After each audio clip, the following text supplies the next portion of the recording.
Muy bien, vamos a entrar hoy al tema del paso 34 y 35, pero antes de entrar al tema de los pasos 34 y 35, me parece a mí que sería bueno repasar los últimos versículos de la sesión pasada, que lo tocamos así rápidamente por cuestiones ya también de tiempo, del paso 33, que es la tercera gira de Jesús de Nazaret en Galilea. Y los últimos versículos que estudiamos me parece que son importantes porque nos dan información importante a nosotros, sobre todo en Mateo 11, 25, 30, donde Jesús está hablando y está diciendo, y se te alabo, Padre, Señor del cielo y de la tierra, porque ocultaste estas cosas a sabios y inteligentes y las revelaste a los niños. Ahí Jesús está hablando de toda esa revelación que está trayendo. Acuérdense que una de las principales funciones de Jesús, el Mesías, o sea, el verbo encarnarse, es revelar al Padre. Hasta ese momento, lo que se conocía de Dios está en el Antiguo Testamento a través de los profetas. Ahí, a través de los libros de la Biblia, tenemos una idea de lo que es el Padre, el creador del cielo y de la tierra, y conocemos sus virtudes, conocemos sus atributos, y hay muchas cosas que conocemos de él, pero no teníamos una revelación tan clara y más profunda que la que trajo Jesús. El libro de Hebreos dice que Jesús vino a revelar al Padre en una manera mucho más precisa y detallada.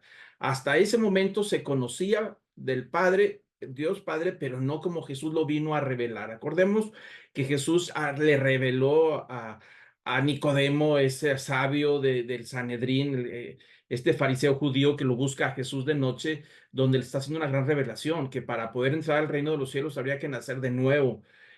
Algo que a él le costaba mucho, a Nicodemo, a pesar de su edad que ya tenía de conocimiento de la ley, pues le costaba mucho, y Jesús le explicó que así tenía que hacer, que no había de otra manera. Entonces es una nueva revelación, la revelación que Jesús le da también a la mujer samaritana ahí en el pozo de Jacob en Samaria, una revelación impresionante acerca de lo que el Padre es espíritu y anda buscando a adoradores que le adoren en espíritu y en verdad, y que ya no más se diría que la santidad radica en un templo, porque había esa discusión de quién tenía la santidad de Dios, si el templo de Jerusalén o el templo de los samaritanos. Y Jesús dijo, ya va a llegar el tiempo en ya eso ya no va a importar, ya la santidad ya no va a radicar ahí en un cubículo en el centro del templo, ¿no? Entonces, todas esas revelaciones que Jesús hizo y otras más que Jesús está haciendo, eh, en esta oración que está registrada en Mateo 11:25, Jesús empieza a alabar al Padre. Es una palabra de alabanza al Padre, Señor de los cielos y de la tierra. Dice, porque estas cosas, o sea, la revelación que él trae, las ocultaste de los sabios e inteligentes. ¿Qué quiere decir? Que no fueron reveladas en las escuelas del Sanedrín, en las escuelas rabínicas, en las universidades de hebreas allá en Jerusalén, con los grandes maestros, con los grandes teólogos, donde estaba la nata del conocimiento de toda la interpretación de la Biblia, con los escribas. Ahí no fue revelado. Jesús le revela todo esto a la gente sencilla, gente y humilde, que es parte del problema que se encuentran los fariseos, los sacerdotes, los escribas. Cuando Jesús empieza a enseñar y a predicar, empieza a traer toda esa revelación al pueblo, a la gente sencilla. Acordémonos de los niveles de santidad y los niveles de contaminación que había en la ley. Pues el pueblo estaba en un nivel mucho más abajo en términos de santidad, porque la gente más santa eran los sacerdotes, los escribas, los fariseos y otros personajes de la élite, por decirlo de esa manera. Entonces Jesús cumple las promesas de la revelación del Padre, pero se lo revela a gente humilde, a gente sencilla. Por eso dice, se las revelaste a los niños en ese término de sencillez y de humildad. Y eso fue un choque para los fariseos, para la casta de Jerusalén, que batallaban en aceptar por qué el Mesías no había nacido de entre la gente pudiente, de los estudiosos, de lo que llevaban el liderazgo desde Jerusalén a todo Israel, ¿no? Y entonces Jesús dice que ese principio de esta revelación dada a los más humildes, al pueblo, a los sencillos, dice Jesús, porque así te pareció, dice el versículo 26, sí, Padre, porque así fue de tu agrado. Es decir, el plan de Dios es que esa revelación iba a ser dada a la gente humilde. Y el profeta Isaías en el capítulo 53, cuando habla de todo el tema del Mesías sufriente, habla de cómo llegaría el Mesías, de morir en la cruz, que moría por nuestros pecados, inicia esos versículos diciendo quién creerá en el Evangelio, es decir, quién va a creer en el mensaje del Mesías. Y así inicia el capítulo porque estaba profetizado que las personas de mayores estudios, los que se supone que deberían de entender las cosas, serían los primeros en aceptar el mensaje, pero fueron los primeros en rechazarlo, ¿no?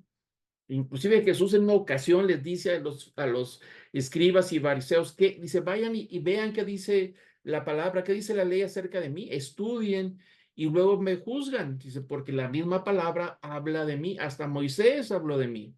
Entonces, ahí hubo un choque que se está generando y que está creciendo conforme vamos avanzando en los pasos, lo vamos a ver más fuerte este enfrentamiento entre el rechazo de la élite religiosa contra Jesús por no moverse entre ellos, sino más bien darles el privilegio de revelar quién es el Mesías, revelárselo a la gente humilde, a los sencillos, y que era parte del plan de Dios. Dice que Dios así lo quiso. Versículo 27 dice Jesús, todas las cosas me han sido entregadas por mi Padre y nadie conoce al Hijo, sino el Padre, y nadie conoce al Padre, sino el Hijo. Y aquel a quien el Hijo se lo quiere revelar. Jesús está diciendo que la relación entre el Padre y el conocimiento y la revelación de todos estos misterios espirituales que estaban escondidos por siglos desde la creación, el Padre y el Hijo tienen ese mismo conocimiento y Jesús revela, dice, a quien Él quiere, a quien el Hijo le quiera revelar. Y entonces Jesús va revelando progresivamente todo este misterio, todas estas verdades, y conforme van avanzando los evangelios, las narrativas, vamos encontrando más enseñanza, más profunda de quién es Él, a qué vino y cuál es el propósito. Entonces estamos quizá en la mitad del curso y a partir de ahora, poco a poco, va a ir tocando temas más profundos y sumamente importantes y a la par, paralelamente, se va a ir juntando el encuentro o el rechazo de la élite religiosa contra Jesús. Se va enconando, se va apretando, se va haciendo más puntiagudo, los encuentros son más fuertes hasta que culmina en la semana de Jesús en Pascua, días antes que él fuera entregado. Ahí tiene uno de los encuentros más fuertes y poderosos de Jesús contra el sistema religioso. Pero por lo pronto vamos viendo aquí que Jesús hace una oración de gratitud al Padre porque Dios le plació que así fuera, que esta revelación se lo fuera a dar a la gente sencilla y humilde. De hecho, el apóstol Pablo, en uno de sus pasajes, una de sus cartas, dice que es necesario que nosotros, que todo pensamiento que se levanta, que se revela contra el conocimiento de Jesucristo, tiene que ser erradicado. Es decir, la manera de poder encontrarnos con esta revelación de Jesús que nos ha dado, es necesario quitar todo prejuicio de nosotros, quitar toda asunción de que entendemos todas las cosas y que somos demasiado inteligentes o que vamos a entender. Dice, no, se va por el lado de los humildes, de los sencillos, y entonces aquel que nace de nuevo tiene que irse por el lado humilde de reconocer que no entiende todas las cosas, que no sabe todas las cosas del tema espiritual y que por lo pronto necesita humillarse. De hecho, la posición básica de rendición delante de Dios es estar de rodillas con la cabeza en el suelo. Una práctica que hemos perdido a través de los siglos, pero así los primeros cristianos, así entraban en la adoración, se ponían de rodillas y la cabeza en el suelo. ¿Y por qué la cabeza en el suelo? Porque ahí es donde está nuestro pensamiento, lo que somos, nuestros criterios se van hasta el mero suelo y se inclinan delante de Dios. En decir, tú eres Señor Dios poderoso y tú revelas las cosas a quien quieres y me postro delante de ti en humildad, ¿no? Entonces, eso es parte de lo que Jesús enseñaba y en otra ocasión dijo que habría que ser como niños. Cuando Jesús tiene un encuentro ahí con los niños, dice que todo aquel que quiera entrar al reino de los cielos tiene que hacerse como uno de estos más pequeños, como los niños.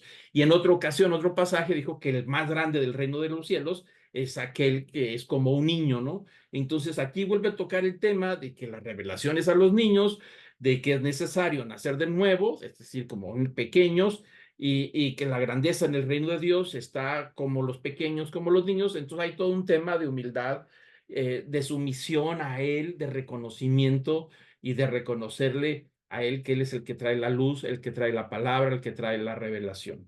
Entonces Él lo dice en estos versículos que me parecen muy interesantes, y luego al final de ese capítulo, versículo 28, hace esa famosa invitación donde les dice a todos los que estáis cansados y cargados que yo os haré descansar. Obviamente no se está refiriendo a un cansancio físico, o sea, no está hablando de que les iba a dar una terapia para que se sintieran más fuertes y recuperaran la energía del costo de la vida. Obviamente está hablando del tema espiritual, está hablando de un corazón cansado, un espíritu cansado, desanimado, maltratado, sufrido, sin esperanza, que no encuentra, que está busque y busque. Así lo dijo en otras ocasiones, que veía al pueblo de Israel como ovejas sin pastor, mal alimentados, desorientados, sin rumbo y dirección. Entonces Jesús habla de ese cansancio espiritual, de ese vacío espiritual, de esa hambre espiritual,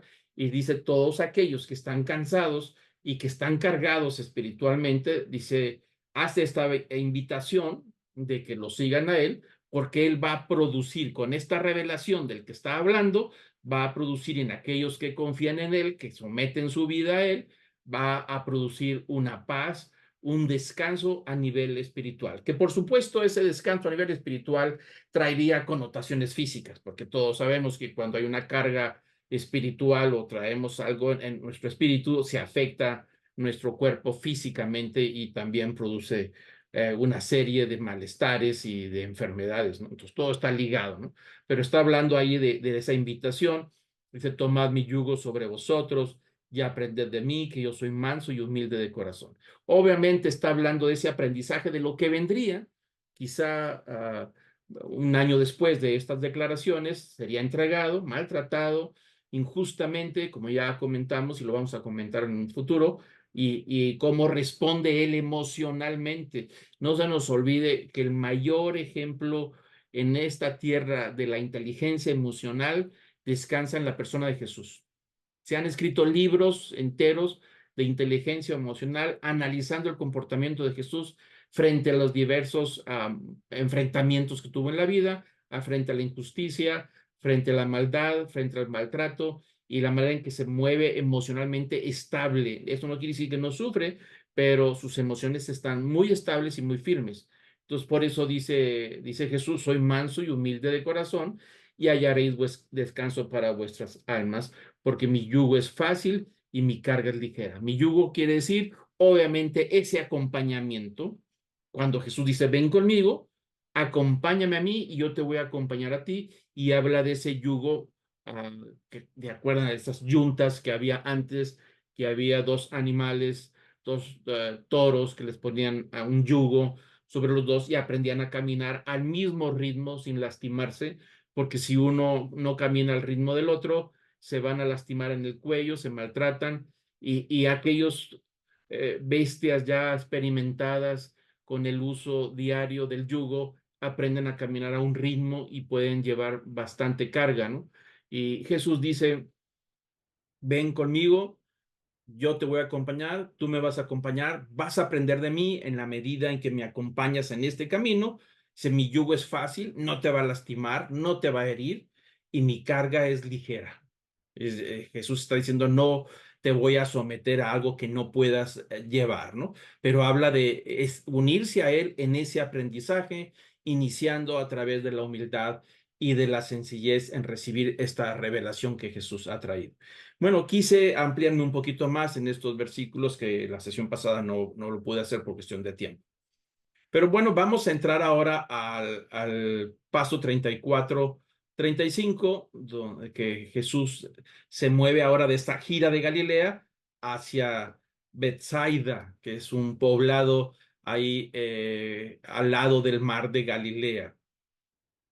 Hay dos eventos ahí importantes que vamos a comentar. Si ustedes pueden ver en el mapa, allí está el lago de Galilea o Genezaret, que también es el mismo nombre, o Tiberíades. Este es el lago que se conoce como Mar de Galilea, que no es un mar, pero en hebreo la palabra plural de agua, o sea, aguas, se traduce como mar, Maim, que es la palabra plural para aguas, y así le llaman en hebreo al mar, Maín.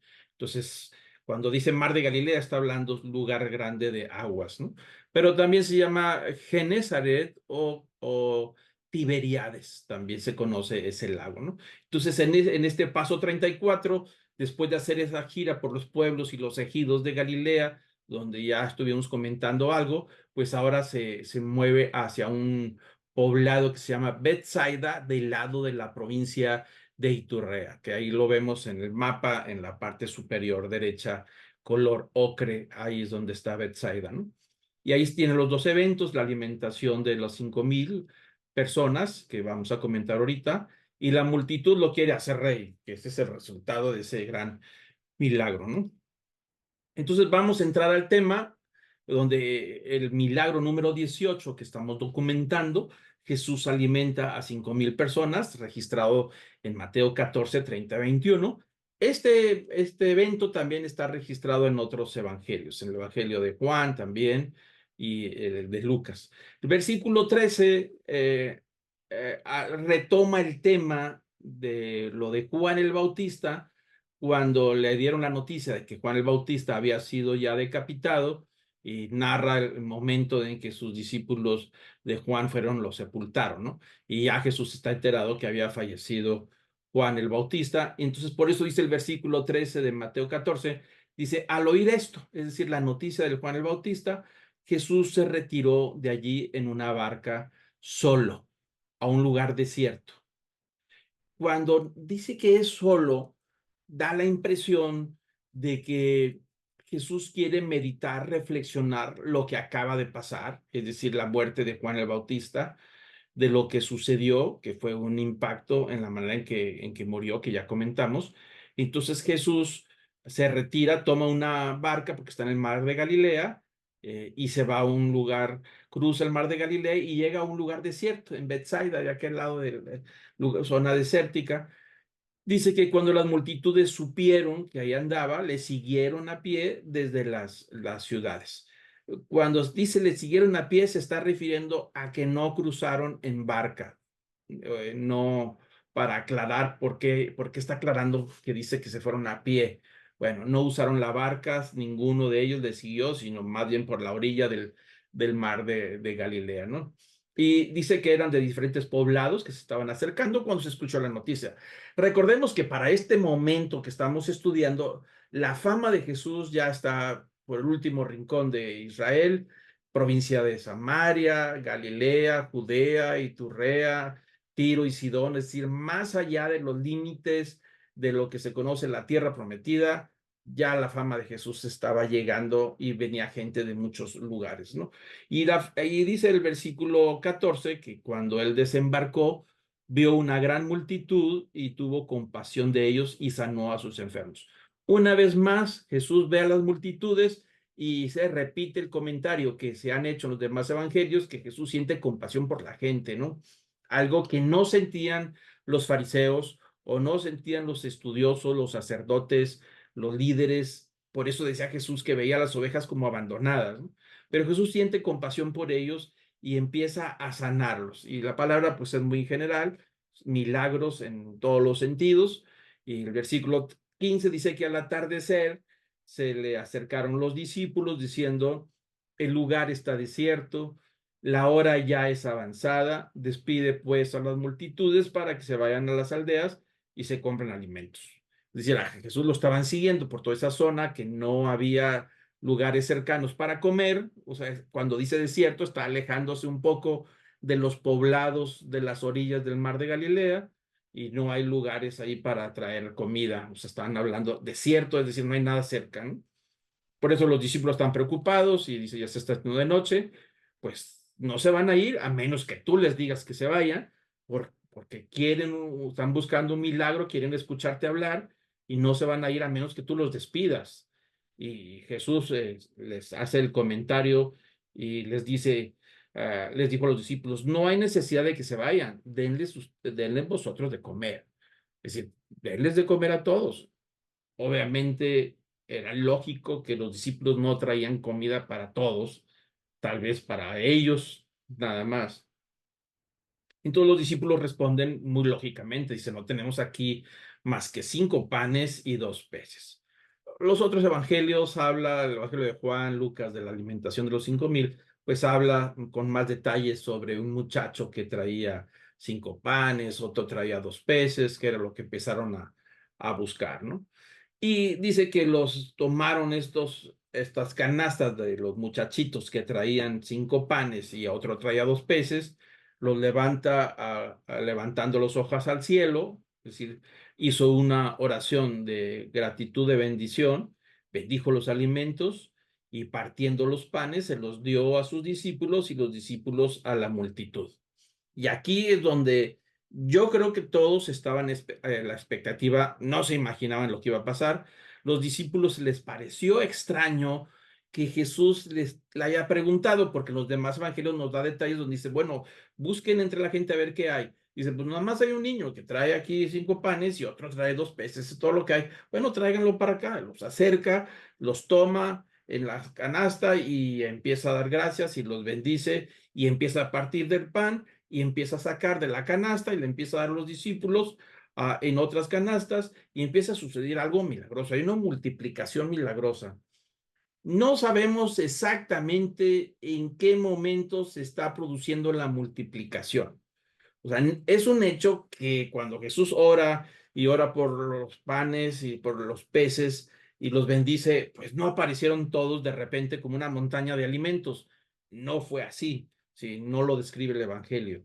Lo más probable es que Jesús sacaba y le daba a los discípulos y los discípulos tomaban de las canastas y agarraban la canasta y se iban repartiendo y repartiendo y parece que sacabas de la canasta y sacabas más y más y no se vaciaba la canasta y Jesús sacando y sacando y ellos también sacando. Me parece que la manera en que sucedió este milagro es que conforme sacaban pan y sacaban un pez, se iba multiplicando dentro de las canastas. No sucedió de otra forma mágica que pudiéramos pensar, ya aparecen ahí 300 peces o 500 panes al mismo tiempo. No, no, no lo dice, no, no creo que haya sido así.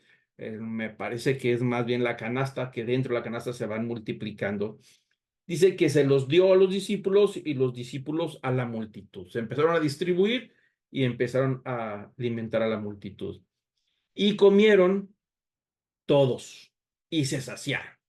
Entonces aquí Mateo está aclarando, dice, no quedó nadie con hambre y quedaron satisfechos, es decir, llenos. No fue una poquitería, sino fue suficiente para todos. Y todavía dice el versículo 20 que recogieron lo que sobró de los pedazos, es decir, la gente llenó a reventar, ya no podía comer más. Y reunieron 12 cestas llenas, todavía de los sobrantes. O sea, hubo abundancia, ¿no? Y el versículo 21 dice, los que comieron fueron unos 5,000 hombres, sin contar las mujeres y los niños. Entonces, esta multitud, si queremos hacer un cálculo conservador y muy arriesgado, solamente sabemos que había 5,000 hombres. Dice unos, no son exactos, tal vez 5,500, tal vez 4,800, por ahí rondando, pero dice que no contaron a las mujeres y a los niños. Ese era lo más normal en aquellos tiempos cuando se censaba o se hacían los cálculos. Acordémonos cuando hemos visto en el estrato social de la vida del pueblo de Israel y en aquellas culturas, pues la mujer tenía un nivel inferior y los niños también. Los niños no tenían derechos y las mujeres también, sus derechos eran muy recortados. Y entre esas cosas que no tenían derechos, pues no merecían ser contadas, ¿no? Y entonces aquí sigue la misma tendencia del estilo de contabilizar a la gente. 5,000 hombres, vamos a pensar en 5,000. Y si algunas mujeres iban acompañando a sus maridos, no quiero pensar que eran todos los hombres llevaban a sus esposas, pero vamos a pensar que eran la mitad, pues a lo mejor unos 2,500 o 3,000 mujeres, pudiera ser, ya estábamos hablando de 8,000, y niños que siempre hay por todos lados y siguiendo a sus mamás o a sus papás, pues no sé, estamos hablando ya de 10,000 personas o más. Es bastante. Lo que llama la atención de este milagro número 18 que ya estamos documentando es que es el primer milagro de todos los que hemos estudiado, o al menos de los que se ven hasta ahora, que es un milagro a la vista de multitudes. En otras ocasiones Jesús resucitó a una niña y claro, había gente, pero no era una multitud, tal vez ahí nada más los familiares. En otras ocasiones sanó enfermos, ciegos, y pues era un grupo muy pequeño, algo muy local, pero aquí estamos hablando de toda una multitud fue testigo de lo que Jesús hizo delante de todos. Es decir, acallar este milagro, esta manifestación del poder de Dios en la vida de Jesús era algo muy difícil de ocultar. Por supuesto que esto iba a detonar en mucho más comentarios en todos lados. Y hasta la fecha ya habían comentado mucho acerca de Jesús, del poder que tenía de echar fuera demonios y sanar enfermos y resucitar muertos, pues no se diga esto, llegaría todavía más lejos. ¿Por qué? Porque cada uno de los que fueron testigos se convirtió, pues vamos a decir, en una red social como si fueran los días de ahora, ¿no? Comentándole a todo mundo y todo mundo le comenta a los demás y así se va. Y estamos hablando de muchísima gente, más de 10,000 personas que fueron testigos oculares y físicos de ver y probar el pan y comer el pan que Jesús había provisto para ellos en forma milagrosa. Así es que esta fue la mayor campaña de publicitaria a favor de Jesús. Gigantesca, enorme, nadie podía cuestionarlo. Entonces ahí hay una manifestación de poder muy grande, ¿no? Alguien ha comentado que las canastas que sobraron, que eran 12, representaban las 12 tribus de Israel o los 12 apóstoles y que Jesús había traído el alimento, esa revelación de la que hablamos era para todo Israel. Pues eso es una interpretación, un comentario que se hace. No estoy seguro si ese es el sentido de que Mateo reporta de que sobraron 12 canastas aludiendo a las 12 tribus de Israel, pues no sabría decirlo, no hay un argumento para que me permita a mí pensar que se está simbolizando y representando a las 12 tribus de Israel, pero pudiera ser, la verdad no es un tema importante, ¿no? Entonces, bueno, seguimos con la narración, el versículo 14, después de ese milagro gigantesco con las multitudes, con los 10,000 o más de 10,000 que había ahí, dice que la gente al ver la señal que Jesús había hecho, decía, verdaderamente este es el profeta que había de venir al mundo. Por lo que Jesús, dándose cuenta de que iban a venir y llevárselo por la fuerza para hacerle rey, se retiró otra vez al monte él solo. Entonces, para tener una idea de la magnitud de lo que sucedió, que no se había visto anteriormente hasta ahora en los milagros que Jesús había hecho y moviéndose entre las multitudes, esta es la primera vez de una gran multitud. Cuando vieron que Jesús los había alimentado, dijeron, este es el profeta que había de venir, el que estaba anunciado por Isaías y por Jeremías y por Moisés, que habló el profeta, la promesa de que se levantaría un descendiente del rey David, que guiaría al pueblo de Israel, que sería luz a las naciones, que llevaría sobre sus hombros a las ovejas perdidas. Todas esas profecías, y dijeron, es él. Curiosamente, siempre se asocia que los reyes son los encargados de proteger al pueblo y de alimentarlos, ¿no? Y de hacerlos sentir seguros. Jesús lo veía, dijo, veo al pueblo de Israel como ovejas que nadie los alimenta, que nadie los protege, que se sienten inseguros y nadie los guía.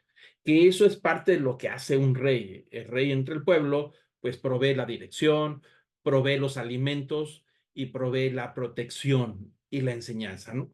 En este caso encuentran todo en Jesús, pero a un nivel superior, gigante, grandioso, porque el milagro que acaban de ver dice, es que este nos puede dar de comer toda la vida. Si lo hizo en un ratito por nosotros, tenemos ya el sustento asegurado. Este es el rey que debería de venir, que estaba profetizado, pero notamos que Mateo dice que Jesús, cuando se entera de los planes que tenía esta gente de tomarlo a la fuerza y subirlo en hombros, y entonces, ¿qué es lo que iba a pasar? Lo iban a tomar, subirlo en hombros ante toda la multitud, gritándole y alabándole y llevándolo de camino seguramente a Jerusalén. ¿Por qué? Pues ahí está el trono, ahí es donde debe estar el trono de los palacios de los reyes. Y entonces ahí se está provocando una situación que puede generar, adelantar los hechos que Jesús sabía que iba a suceder. Entonces Jesús no quiere que lo tomen y lo hagan rey, porque dice que lo iban a hacer a la fuerza, aunque Jesús no quisiera, lo iban a rodear, lo cargan, lo suben en hombros y ahí se lo llevan en el camino, todos gritando, este es el rey de Israel, es el rey de Israel, el hijo de David, y ahí lo llevan, ya me lo imagino, con las multitudes, los 10,000 o 15,000, no sé cuántos eran, una multitud peligrosa, que yo me imagino que al ver los líderes de Jerusalén, cuando vean una multitud de miles y miles y miles, que traen a Jesús y que van a entrar a Jerusalén para llevarlo ahí a los palacios y decir, este es el rey que estábamos esperando, por supuesto iba a provocar una situación peligrosa en Jerusalén, y peligrosa para ellos también y para los propios líderes. Pero Jesús, al saber que eso iba a pasar, se adelanta, es decir, no quiere que lo levanten, que lo carguen y que lo hagan rey. Alguien podría decir, bueno, pues no se trata de eso. Sí, pero no en ese momento. Jesús dice, todavía me falta. No he terminado mi tarea de llevar la revelación, no he terminado de mostrarles quién soy, me falta enseñar a los discípulos, porque los discípulos al final de cuentas, ese es su grupo del Senado, si lo queremos ver de esa manera, los encargados de continuar con la obra de Jesús una vez que ya no esté, y tenía que todavía instruirlos y enseñarlos. Estaban todavía muy verdes en términos de madurez espiritual, como lo vamos a ver en las sesiones más adelante. Entonces Jesús dice, no, ahorita no es el momento. No es el momento para eso. Claro, llegaría el momento. ¿Cuándo llegó el momento? Cuando vamos a entrar pronto a esos temas más adelante, cuando Jesús ya se encamina desde Cesarea de Filipo, que está con sus discípulos muy al norte de Israel, dice que ya va encaminándose a Jerusalén a celebrar la fiesta. Es encaminarse del norte de Israel, Cesarea de Filipos, que ya va a Jerusalén a la Pascua, a celebrar la Pascua, ya sabe que va a provocar una situación que va a desencadenar que lo vayan a aprender a él. Y esa provocación no es provocada por Jesús, pero es permitida. ¿Por qué? Porque sabemos que cuando pasa por Jericó, rumbo a Jerusalén, ya más adelante, cuando ya va a ser la semana de la Pascua, cuando lo va a ser entregado, pasa por Jericó y la multitud lo sigue y en el camino conocemos la historia, lo vamos a estudiar con más detalle. La gente tomaba las palmas de los árboles, de las palmeras y ramas y los mantos en el pie, y Jesús iba caminando y luego llega y pide un pollino, es decir, una cría de asta que no ha sido montado, por eso se llama pollino, porque nadie lo ha montado hasta ahorita, y entra en lo que se conoce la famosa entrada triunfal de Jesús en Jerusalén, el famoso Domingo de Palmas de Semana Santa, que algunos lo conocen como Domingo de Ramos. Pero ahí en ese momento Jesús no se opuso. La gente quiso levantarlo, lo vitoreaban, lo aplaudían, le gritaban, bendito el que viene en el nombre del Señor, hosana al Hijo de David, hablando de su reinado, de su promesa, y todos se le inclinaban y le reconocían y eran multitudes. Pero ahí Jesús lo permitió porque sabía que esa situación iba a provocar que los líderes lo iban a aprender, y una vez aprendido se le iba a enjuiciar injustamente, le iba a llevar a la cruz, algo que Jesús sabía que iba a hacer y que no había otro camino más que el de morir en la cruz, porque era el único camino para salvar a las ovejas, para salvar al mundo perdido, para que desencadenara la gracia ahí en la cruz con la sangre de Cristo, iba a desencadenar todo un proceso de restauración, de transformar a las criaturas de Dios en hijos de Dios, iniciaría un proceso de restauración de toda la creación que culminaría, por supuesto, en el día del juicio final, con un cielo nuevo, una tierra nueva y una resurrección de la carne, donde es todo nuevo, un reseteo total. Pero eso inicia ahí en Jerusalén, el famoso Domingo de Palmas, que Jesús permite porque sabe que a eso ha venido, ¿no? Dijo, ahora sí, háganme, levántenme como rey. Y cuando Herodes le pregunta, ¿eres tú el rey de Israel? Dice, pues tú lo has dicho. Le preguntan, ¿por qué? Porque la gente le reconoce hijo de David. Entonces, en ese momento Jesús sí lo permite porque él entiende el proceso de lo que tenía que pasar. El padre le dijo en el famoso el jardín de los olivos, donde está ahí en esa noche cuando le iban a aprender, y Jesús orando con su espíritu contristado porque estaban a punto de aprenderlo y por el proceso que iba a pasar, dolorosísimo, de maltrato injustamente y sobre todo lo más difícil, que era cargar sin él tener la culpa con la culpa de todos nosotros, de todos los que murieron antes, de los que morirían después hasta nuestros días y los que van a morir después que confíen en él. Es decir, moriría por todos los pecados de aquellos que confiarían en él, en Cristo, que se refugiarían en la gracia de Cristo. Algo, por supuesto, muy, muy doloroso. A eso había venido. Y reinaría, pues sí, va a reinar. Cuando él regrese, reinará. Ahorita solamente reina en los corazones de aquellos que se humillan o nos humillamos delante de él, que lo hemos tomado como compañero en este camino mientras estamos en la tierra, de un yugo fácil, ligera su carga, aceptamos sus promesas, aceptamos lo que él hizo por nosotros y reina sobre nosotros, pero un día reinará sobre toda la creación cuando él regrese por segunda vez, cuando venga el día del rapto, cuando llega el día del juicio, ¿no? Mientras tanto, él no quiere que se le adelante nadie, por esa razón él se adelanta, no lo dejan que lo hagan rey y se retira, se va antes que las cosas empeoren. Y dice, se fue otra vez al monte él solo.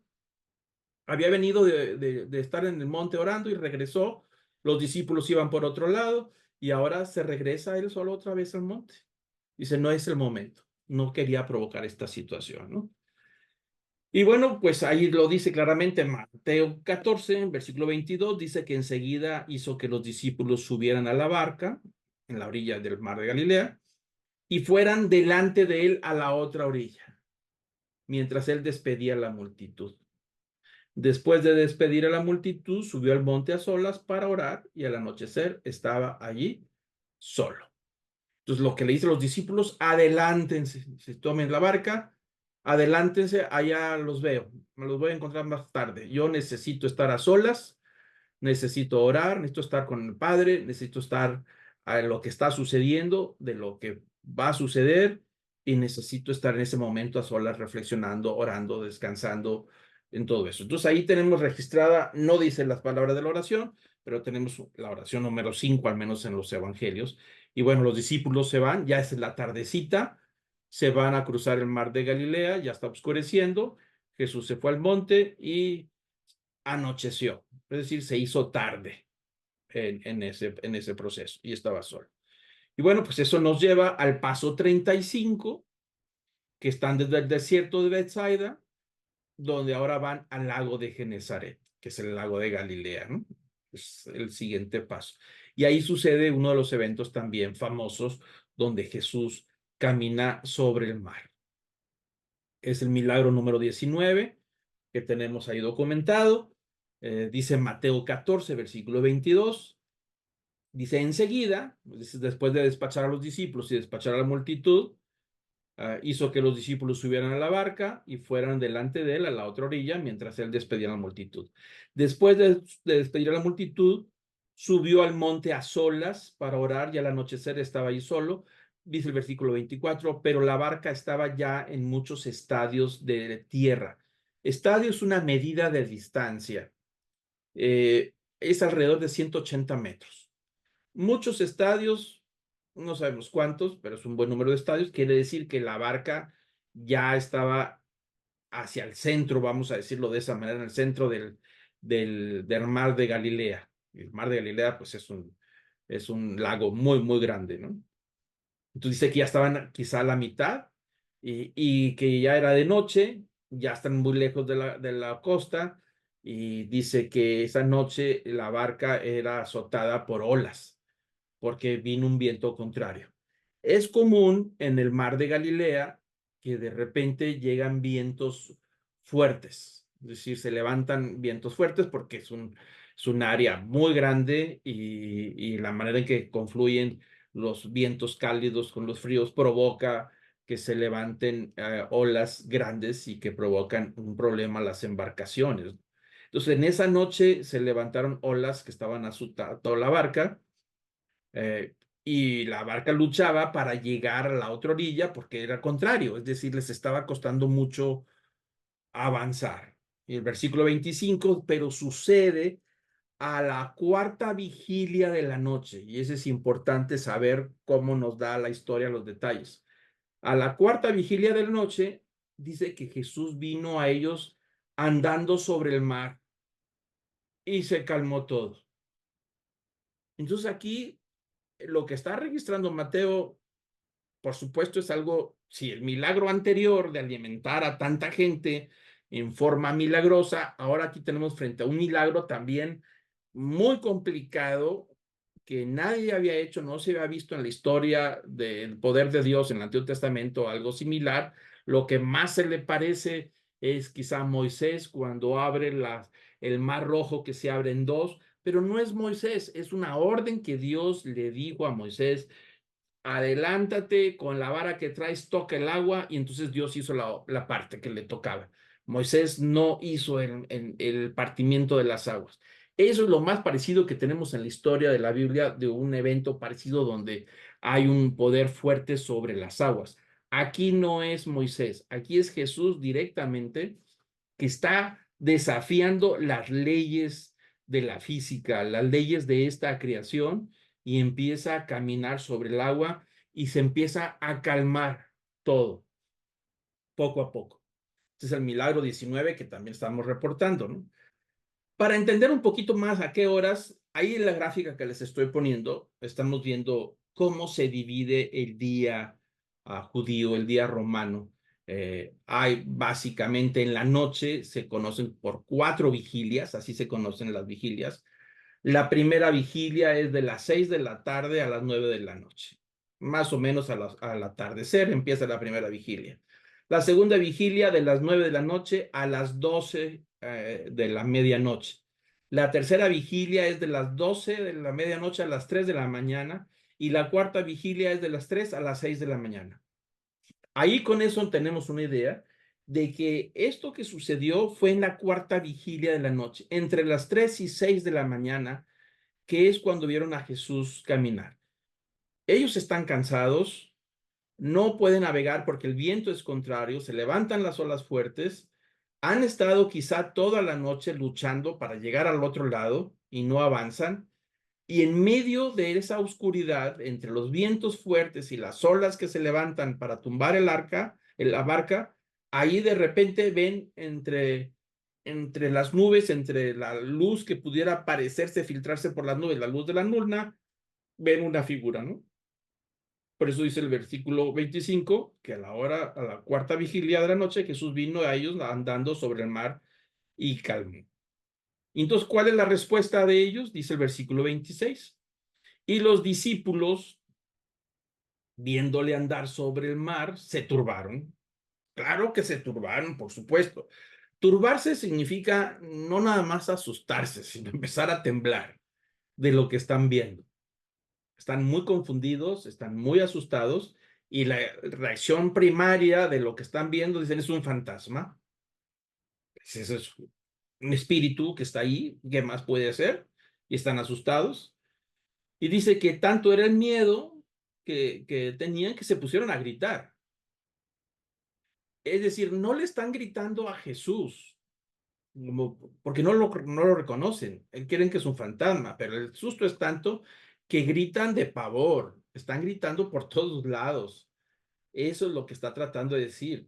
De tanto miedo gritaron por todos lados. Estaban aterrados, no solamente por los vientos, por las olas, porque es de noche.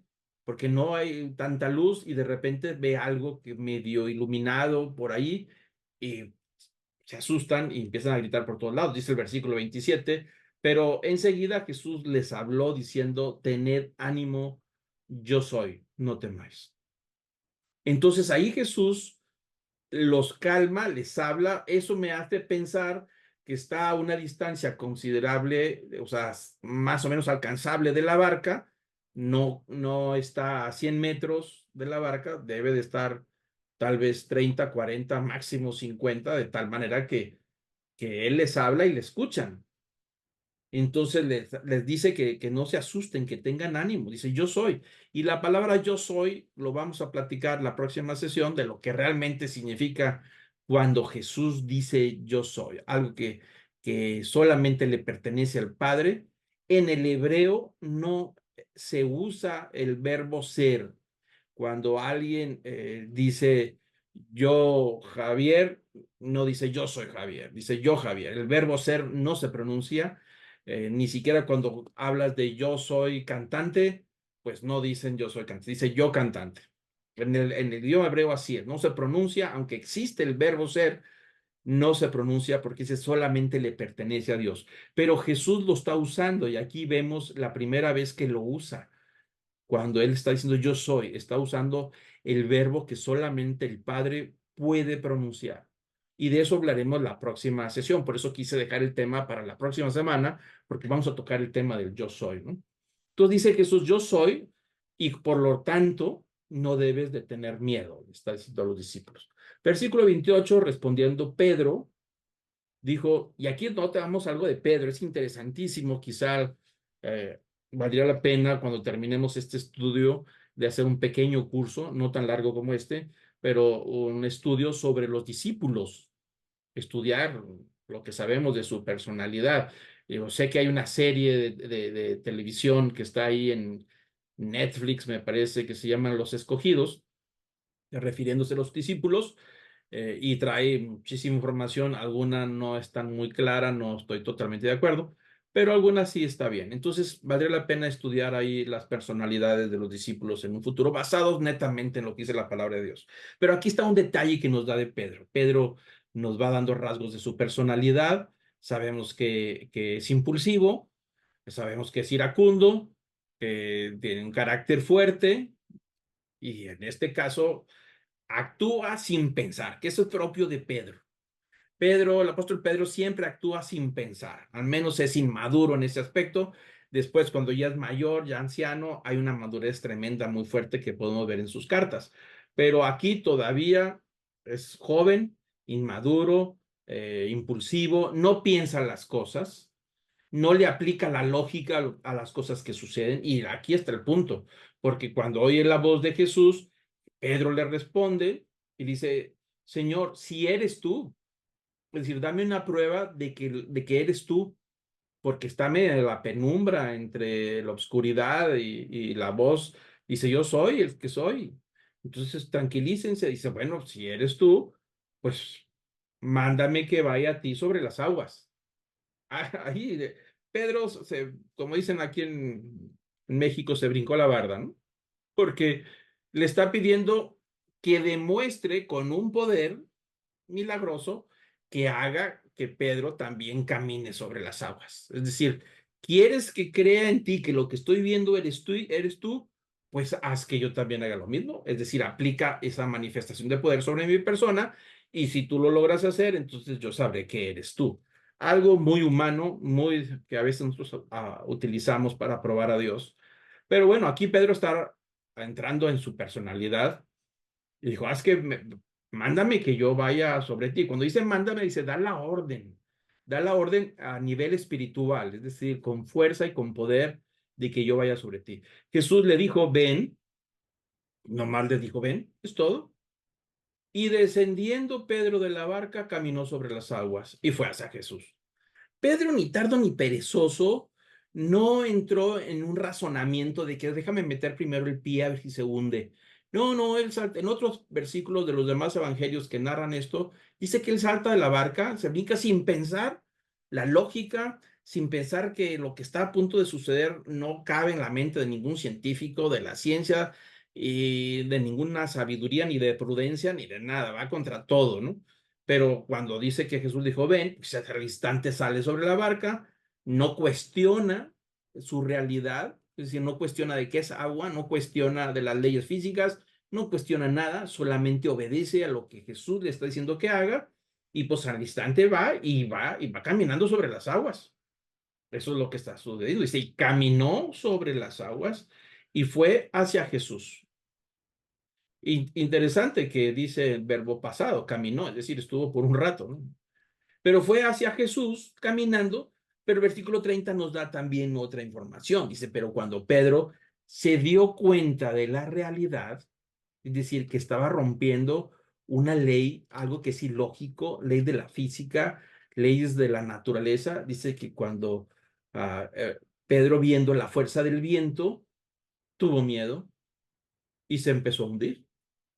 Es decir, él está haciendo algo que va contra toda naturaleza, basado en una orden que Jesús le dio. Ven, y él obedece, y el resultado es desafiar las leyes de la naturaleza, camina sobre las aguas, pero hay un recordatorio. Los vientos soplan y se le están levantando las olas a un lado y le hacen recordar a Pedro que no es normal, ni es natural, ni es lógico que alguien camine sobre las aguas. Y entonces empezó a rugir y le empezó a recordar a Pedro que no era posible lo que estaba sucediendo y empezó a sentir miedo. Curiosamente, notamos que cuando siente miedo, el miedo invade la fe, es decir, empieza a sustituir el miedo por la fe, es decir, Pedro actuó en fe a la palabra que Jesús le dio y él obedeció, pero el miedo viene y lo ancla y le recuerda, dice, tú no puedes hacer eso porque va contra toda naturaleza. Y entonces empieza a apagar la fe, empieza a dañar y a lastimar la fe de Pedro, y eso es lo que hace el miedo en nuestras vidas cuando dejamos que el miedo nos aturda en lugar de creerle a Dios cuando Él dijo, yo lo haré y así será, y nosotros actuamos en fe. Entonces, bueno, ahí está el detalle. Cuando vio la fuerza del viento, tuvo miedo y empezó a hundirse. Y al empezar a hundirse, pues obviamente el miedo se está convirtiendo en realidad y se está empanicando. Es decir, entró en terror porque se estaba ya hundiendo, ¿no? Y ahí hay una de las oraciones más cortas registradas en toda la Biblia. Señor, sálvame. A veces no requiere tanta teología ni tanta conocimiento bíblico y a veces la gente dice es que no sé cómo orar. No, no, orar significa soltar el grito en el momento de la necesidad con las palabras más simples y más básicas que salen desde la profundidad del corazón, resultado de nuestros temores, de la inseguridad. Es una oración al final de cuentas, pero es una oración de pedir ayuda. Señor, sálvame. Versículo 31. Al instante Jesús extiende la mano. Eso quiere decir que estaba muy cerca ya de Jesús. Lo sostuvo y le dijo, hombre de poca fe, ¿por qué dudaste? Y ahí está el problema, ¿no? Hay una gran lección ahí, que Pedro tomó una decisión basado en la orden de Jesús, le aplicó la fe a lo que dijo Jesús y todo iba bien. Cuando la realidad que nos rodea nos recuerda que vamos contra toda lógica, empieza a aplastar nuestra fe, a desanimarla, a decir que no es posible, que eso no es real, que eso es imposible, y entonces la fe se va desgastando y se va aplastando y se va muriendo y el resultado es que nos vamos hundiendo, ¿no? Es decir, nos invade el miedo, el pánico, y es ahí donde gritamos. Hacemos una oración de ayuda, ¿no? Jesús le dice, hombre de poca fe, ¿cuál fue la duda? ¿Por qué dudaste?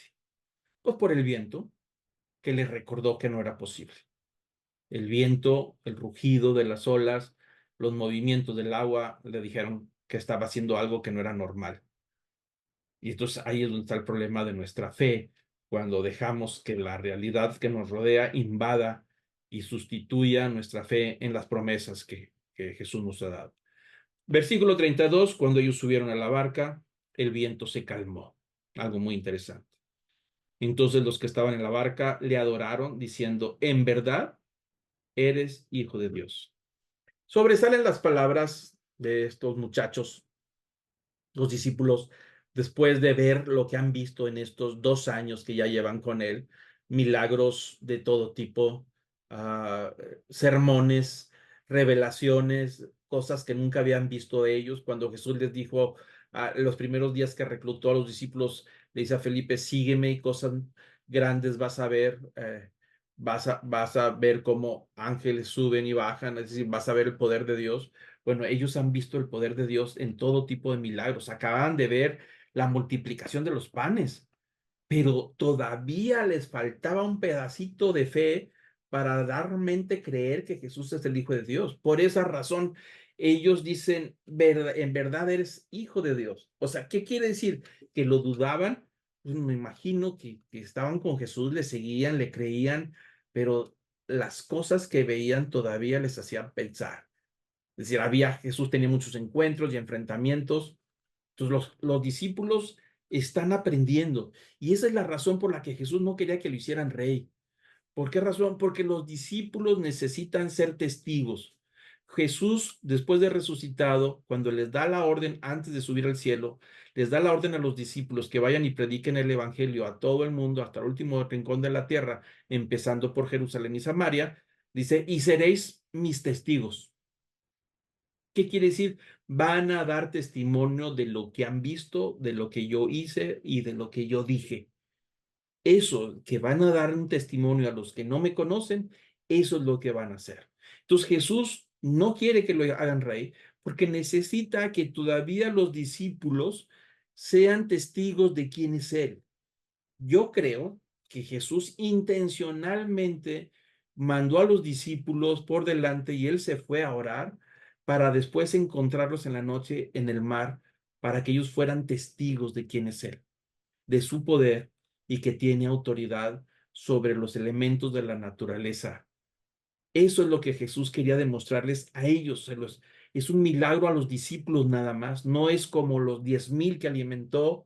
Este es un milagro más grande, espectacular, de noche, en medio del temor, para proveer paz y tranquilidad. Es una gran lección para los discípulos. Necesitan aprender quién es Jesús porque ellos necesitan llevar estas noticias hasta el último rincón de la tierra. Tienen que ser testigos. Y por esa razón Jesús no se deja ser el rey todavía, porque está en enseñanza, en entrenamiento de sus discípulos hasta que llegue el momento en que él dirá, así será, llegó el momento de ser entregado, ¿no? Entonces los discípulos afirman su convicción de fe, de seguirle a él. Pedro con mayor razón, porque él es testigo de lo que sucedió al caminar sobre las aguas, de lo que puede suceder cuando uno obedece a la orden de Jesús y creer en él. Aunque las leyes de la naturaleza digan lo contrario, si Jesús lo dijo, así se hace, y todos se sujetan a él, la naturaleza se sujeta a él, y aunque se rompan las leyes físicas, Jesús interviene para que toda la creación se le sujete, ¿no? Versículo 34 dice, terminada la travesía, bajaron a la tierra en Genezaret, es decir, en el lago de Galilea, en la orilla, y cuando los hombres de aquel lugar reconocieron a Jesús, enviaron a decirlo por toda aquella comarca de alrededor y le trajeron todos los que tenían algún mal. Noten usted otra vez que por todos lados la gente se entera y le avisan a los demás para que vengan, pero para que vengan a qué? A que los sane. Y Jesús sanaba y al mismo tiempo predicaba. Versículo 36, dice, le rogaban que les dejara tocar siquiera el borde de su manto, y todos los que lo tocaban quedaran curados y sanados. Y eso nos recuerda a otro milagro de aquella mujer sirofenicia que dice, había la multitud y ella estaba enferma y decían para sí, si tan solo tocar el borde de su manto, yo quedaré sanado. Y toca el borde del manto de Jesús, esta mujer, y Jesús se da cuenta y dice, ¿quién me tocó? Los discípulos dicen, maestro, ¿cómo dices quién te tocó? Si toda la gente te está apeñuscando, aquí no nos deja ni movernos. Dijo, es que sentí virtud que salió de mí.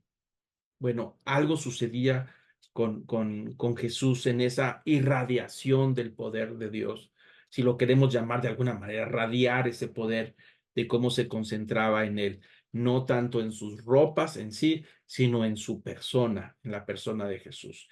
Todos lo tocaban y los que tocaban a Jesús quedaban sanados. Entonces ahí da un detalle porque no es una sanidad en específica que toca los ojos, toca las piernas, toca al enfermo, no.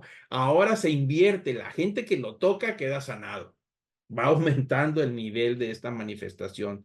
de poder. Entonces vemos aquí que el poder de Jesús se ha manifestado en los últimos 2 años de lo que hemos estado estudiando en estos evangelios, que Jesús tiene poder sobre el cuerpo de las personas, sanando todo tipo de enfermedades, y que tiene poder sobre la muerte, algo difícil, es decir, resucitar a gente que ya estaba muerto, algo que no se había visto en el Antiguo Testamento, pero también tiene poder sobre el mundo espiritual, expulsando a los demonios, algo que también no se vio en el Antiguo Testamento, y que tiene poder sobre el mundo material, no solamente sobre las personas o el mundo espiritual, también sobre el mundo material al multiplicar los panes. Tiene autoridad sobre la materia, sobre las células, tiene autoridad sobre los átomos que se multiplican y se convierten en algo, sobre los genes de las cosas, ¿no?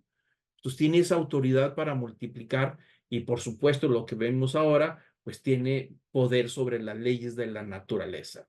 Más allá de lo material, las leyes que se sujeta, este mundo que está sujeto a esas leyes de la naturaleza, Jesús tiene poder y autoridad porque ha desafiado estas leyes caminando sobre las aguas, algo que no solamente es lógico, que no tiene explicación y que no hay manera de que alguien lo pudiera repetir de alguna forma, a menos que Jesús le dé autoridad, como el caso de Pedro, que también caminó porque Jesús le dio autoridad, dijo, ven, y sucedió, pero bueno, ya conocemos lo que pasó.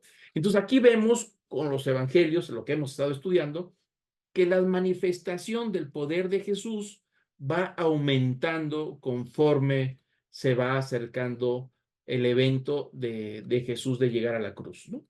Cada vez se hace el círculo más extenso en donde los cuestionamientos de los milagros son todavía más difíciles de dudar o de cuestionar.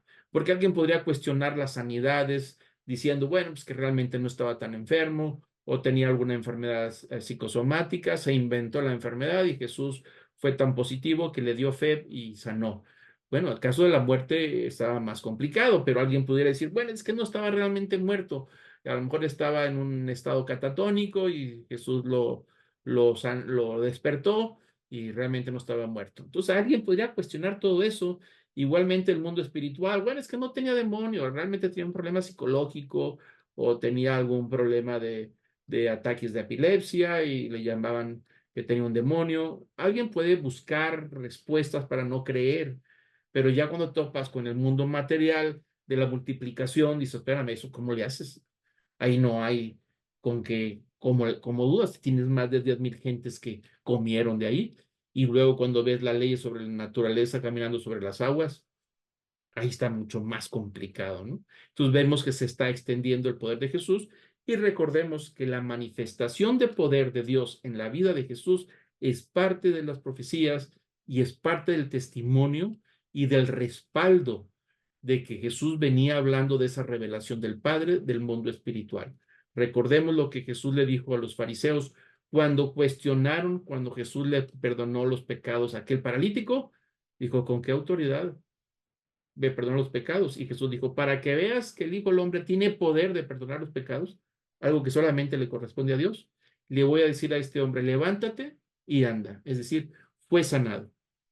Los milagros, todos los milagros que estamos estudiando, tiene como propósito revelar que algo que es imposible en el mundo terrenal y material respalda algo que no se ve en el mundo espiritual. Estas cosas se ven, y dijo Jesús, para que vean que tengo poder en el mundo espiritual de perdonar los pecados y de lo que está sucediendo en el mundo que no se ve, aquí está la otra mundo paralelo para que vean el poder que hay. Lo que sucede aquí a la vista de todos está sucediendo en el mundo espiritual donde nadie lo ve. Es decir, el perdón de los pecados, el ser una nueva criatura, el nuevo nacimiento, la adoración del Padre, el Espíritu Santo que no se ve, las promesas de la resurrección, las promesas de la vida eterna pertenecen al mundo espiritual y esas no se ven, pero está respaldado por todos estos milagros. Por esa razón, nosotros lo estamos estudiando y documentando, ¿no? Entonces, bueno, con esto terminamos el paso 35. Hasta ahí termina lo que se conoce como el fin del segundo año de predicación de Jesús. Del paso 23 al 35 que terminamos, es un bloque más o menos de un año de predicación y eso quiere decir que entonces que a partir del 36 al 43 vamos a entrar al tercer año de predicación. Todas estas divisiones se hacen a través de los comentarios bíblicos, o sea, de lo que el Evangelio está diciendo, basado en las fiestas, basado en los meses, en los rituales que se hacen, nos da a nosotros la pista para poder ir viendo cuando ya está en el tercer año de la predicación. Entonces, a partir de la próxima semana, lo que vamos a estar viendo ya pertenece al tercer año, que es el último año del ministerio de Jesús, hasta el paso 43. Y después del paso 43, del 44 adelante, pertenece a, vamos a decir, a los últimos meses antes de que Jesús muriera en la cruz. Puede ser 2 meses, 3 meses. Hay mucha concentración de información. Muchos capítulos de los evangelios pertenecen a esa etapa. Es decir, los últimos 2, 3 meses del ministerio de Jesús es de lo que más hablan los evangelios. Por supuesto, la crucifixión, la resurrección y todo eso, hay muchísimos detalles que veremos después. Pero ahí vamos a empezar la próxima sesión con el tercer año de la predicación de Jesús. Serían los pasos 36, 37 que vamos a querer cubrir. Jesús va a Capernaum, a Tiro y Sidón, que es algo muy interesante, que no son tierras judías, no son tierras israelitas, pero ahí sucede algo interesante. Y vamos a ver la declaración de Jesús en Capernaum cuando dice que Él es el pan de vida bajado del cielo. Vamos a estudiar ese capítulo, hay bastante información, hay mucho que reflexionar, por esa razón lo quise dejar para la próxima semana y no tocarlo el día de hoy. Y bueno, con esto terminamos la sesión de hoy. Le voy a pedir que incline su rostro, cierre sus ojos para terminar. Amado Padre, gracias te damos, Señor, por este tiempo que nos das. Gracias por permitirnos estudiar tu palabra, por permitirnos, Señor, entender y comprender estas verdades. Te pedimos que tu Espíritu Santo nos ayude, que nos dé gracia y entendimiento y luz para poder conocerte en una manera sobrenatural. Que todo esto pueda servir para ser testigos de tu gloria, testigos de tu amor y testigos de tu majestad, Señor. Gracias, Señor, te damos por tu palabra. En el nombre precioso de Cristo Jesús. Amén.